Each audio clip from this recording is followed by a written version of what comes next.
Our next speaker is JoAnn Lindenfeld from Vanderbilt. She directs the heart failure program and has been a leader in our field for many years. Thanks, Tom, for that really great introduction. Let's see. I hope you have better luck.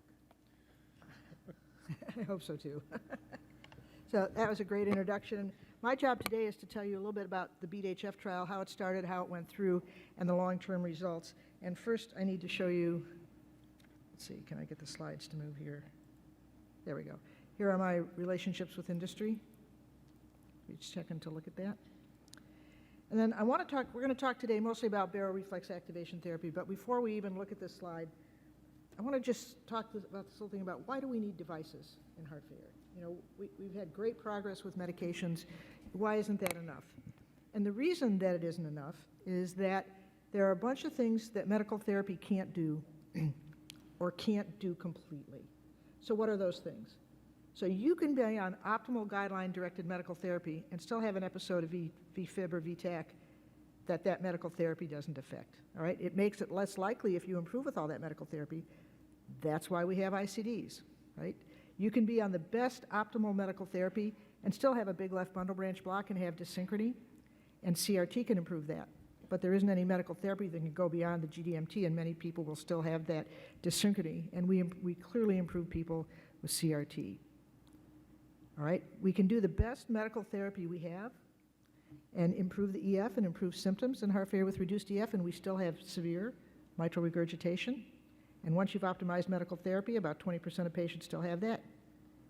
How do you fix that? With a device, the MitraClip, right?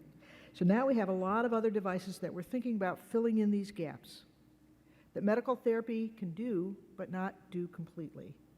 All right, you've seen in this meeting, now we have barostim, we have baroreceptor activation therapy that's approved. We have cardiac contractility modulation. You've seen a huge amount of today about atrial shunts. We have monitors for heart failure. So right, there is no medical therapy that can tell you what the wedge pressure is. You can tell, but now we have devices that allow us to measure pressures very, very clearly. And just recently, last week in JACC, you saw that this may actually, reducing pressures by monitoring them and then treating them, may actually reduce mortality in HFrEF. So there's a lot of things that devices fill in. And also, devices and medical therapy, we should think of those two things as being symbiotic almost. The two go together. So do the medical therapy, but think about devices, and we need to develop more devices. So another thing that we see all the time in heart failure, even after the best guideline-directed medical therapy, is an imbalance between the parasympathetic and sympathetic nervous system. We know that heart failure of all types, there's a decrease in the activity of the parasympathetic nervous system and a concomitant increase in sympathetic system. And once you get to optimal medical therapy, that still exists, and it's indicative of prognosis. So now we have something to affect that, and that's baroreflex activation therapy. So the small carotid sinus lead that's implanted, and we're going to talk more about the specifics of that later, so I won't go into that. But we think if we can restore this imbalance, then we can reduce heart rate a little bit. We can improve ventricular remodeling, maybe even atrial remodeling. We'd all like to do that as well. We can improve diuresis. We can decrease renin secretion and potentially prevent the progression of renal disease that we see happens more rapidly in heart failure patients than it does in the general population. We can have vasodilation and a drop in blood pressure, which, as long as it doesn't get too excessive, is also good in heart failure. So there's all these things that rebalancing the autonomic system can do, even on top of optimal guideline-directed medical therapy. So now if we talk about the BeAT-HF trial, this occurred in two parts, and I want to just stop. I'll show you this in a minute, but BeAT-HF was the first trial that was completely designed under the breakthrough designation of the FDA, and then approved under that designation. Cardiac contractility monitoring was approved there, but the studies were not designed. They were done well before the breakthrough. So this is really a landmark series of studies on how do we get devices out there for people to use, and how do we find intermediate endpoints that are important to patients so that we can get devices out there more rapidly. So this is a really good example of that. So the BeAT-HF trial was a trial designed for early approval based on intermediate endpoints, and I'll show you this, and then to go on and do a morbidity and mortality analysis and see if those intermediate endpoints are maintained long term. So get the device out, let people start to use it if it benefits patients, and then go on and look at the long-term benefits. So these are the patients, and what we see, I'm just going to show you some of the demographics. Average age was about 63, about 17 to 22% were female. I'd like to be a little bit more, but we weren't quite there. Primarily New York Heart Association Class 3. They could be Class 2 if they had previously been Class 3, but mostly Class 3. LVEF of 27%. Quality of life, so this is Minnesota Living with Heart Failure, 53. That's very similar to the KCCQ, except the KCCQ, when the patient improves, it goes up. The Minnesota Living with Heart Failure score goes down when you improve. That's just something to remember as we talk about this. So about 2% with left bundle branch block. So we can see the usual distributions. But what I want to point out to you too is, let's see if I can get rid of that. There we go. So you can see how well these patients were managed. So 88% on an ACE, ARB, or ARNI, 93% on a beta blocker, 45% on a mineralocorticoid receptor antagonist, and about 85% on diuretics. So SGLT2s were not really on the scene when we were doing this trial, so they're not in there.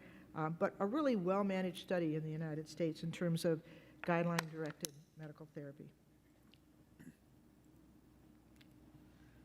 All right, so BeAT-HF two-phase trial, as I told you. Patients were enrolled with New York Heart Association Class 3, or they could be Class 2 if they were previously Class 3. LVEF less than or equal to 35%, and N-terminal proBNP less than 1,600, based on some preliminary data that the benefit was primarily in that population, on optimal, stable, guideline-directed medical therapy, which was reviewed. And many of you may have read the first time this was actually done, reviewed by a committee, all the medical therapy, was the COAP trial, the trial of MitraClip. And I don't know if you've seen that. Zach Cox published those data recently. And what he showed was that patients in COAPT who had an N-terminal proBNP of 5,000, had better medical therapy than in the CHAMP registry or most of the clinical trials that have been published in heart failure. Why? Because they had an eligibility committee that demanded up-titration of guideline-directed medical therapy. This trial was done the same way, so you see really good medical therapy here. So patients were enrolled and divided up into medical management and then Barostim plus medical management. We'll get back to how you do this. The device is stimulated every couple of weeks for a while to up-titrate to maximal therapy. And so at 6 months, the intermediate endpoint, which required for approval, was symptom improvement based on quality of life, based on the Minnesota Living with Heart Failure, and terminal proBNP at 6 months, and 6-minute hall walk.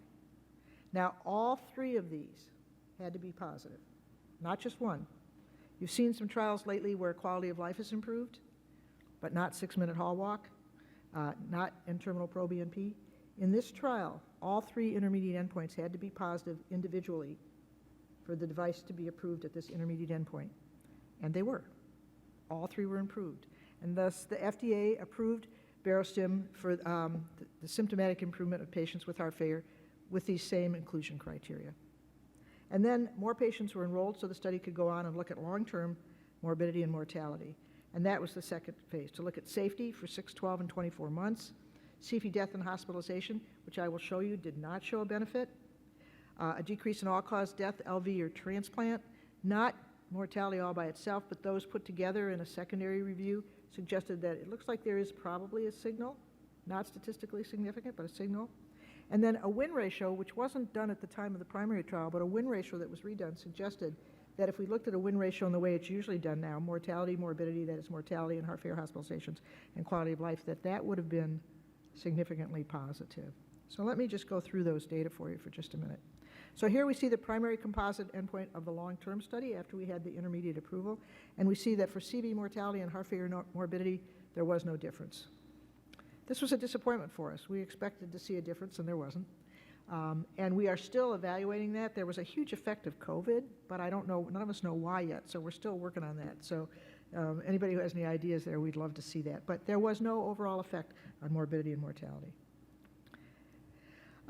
Did have a reduction, relative risk reduction of 0.94, 6%, but still not even close to statistically significant. All right, but what about these other intermediate endpoints? So what we see is the 6 and now 12-month data. We see, if you see in the black bar, that's the Barostim, BAT, the control in the blue. So we see here that in the 6-minute hall walk, the barostim went up at 6 months, 47 meters. The control group went down. That's very common in heart failure trials, that we see the control group sort of progressively get worse. This is, as we all know, a progressive disease. So the difference was 56 meters. That's a lot. 56 meters in the hall walk. That's a lot. And then at 12 months, it was very similar, just slightly less. So instead of 56, it was 44, but a sustained improvement in 6-minute hall walk. So 1 year, 44 meters.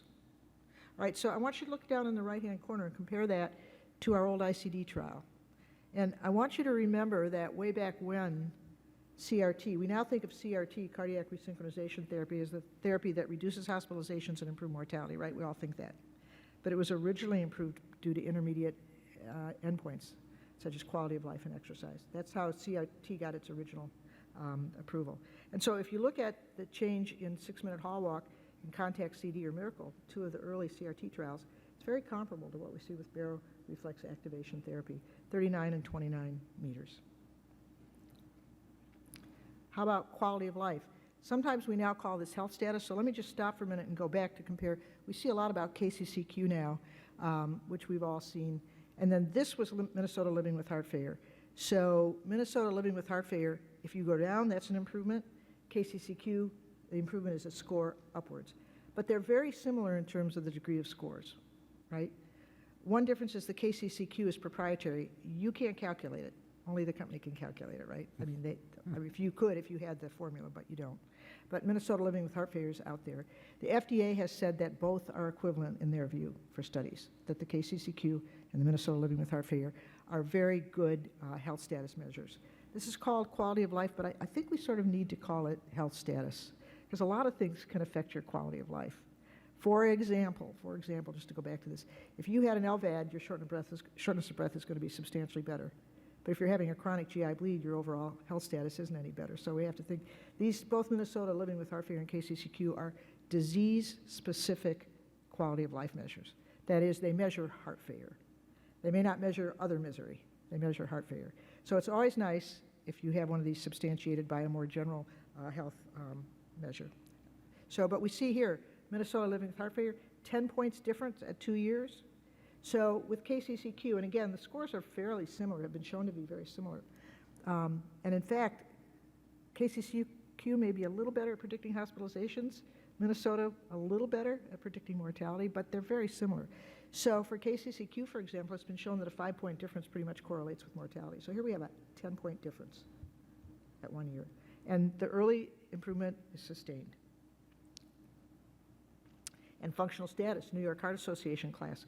Again, you see a 1-class improvement at 2 years, at both 12 months and 24 months. We see that about a third had a substantial New York Heart Association class improvement. So we see long-term benefits. And if we look down in the corner again and compare that to the early CRT trials, the results are very similar. These intermediate endpoints improve fairly similarly. Now, if you combine all-cause death, LVAD, or transplant, you can see here that barostim is starting to look better. The nominal p-value for that is 0.054, not quite 0.05, but very close. There's a real suggestion here that there may be some long-term benefit. But it did not benefit mortality, but there's a suggestion that when you add LVAD and transplant that there may be a benefit. Certainly it's not the other way. There's no concern about harm here, and if anything, a slight benefit. But if we look at all the advanced interventions between the two groups, so we say, okay, let's look at LVADs and transplants and cardiac contractility monitoring that some patients had, and CRT and CardioMEMS, mostly put in because the group that got all those were probably not doing as well. Their physicians thought they needed more. 74% reduced risk in the barostim. So what this tells us is that this was not a pre-specified endpoint, but this tells us that it appears that the patients are doing better. And safety. The major adverse neurologic and cardiac event rate, 97% MANS-free. That was well within the bounds of what was expected with this device. I won't go through all those because they're very small numbers. It was very safe. So in conclusion, the barostim was FDA approved based on the 6 months results for those intermediate points, 6-minute hall walk, quality of life, and New York Heart Association class, and decreases in BNP. The post-market phase of that, the long-term phase, said also that it's safe, effective, and there was a durable treatment effect in those intermediate endpoints. MANS-free rate of 97%, long-term 2-year symptom improvement for BAT versus control, was significant and large, not trivial improvements, but large from what we've seen. The cardiovascular mortality, if you include mortality, LVAD and transplant, and morbidity, hospitalizations, ER visits, there was no statistically significant difference, but a strong trend. So one final point here that I think is really important. This is an extra cardiac device. When you think about putting devices in the heart, we don't want to do that. We don't want to get near the atrial septum, right? We don't want to put a lead in that might cause tricuspid regurgitation. We don't want an intravascular lead that might get infected. So if you can have these kind of results with a very safe device that's completely extravascular, that's a pretty exciting event, I think.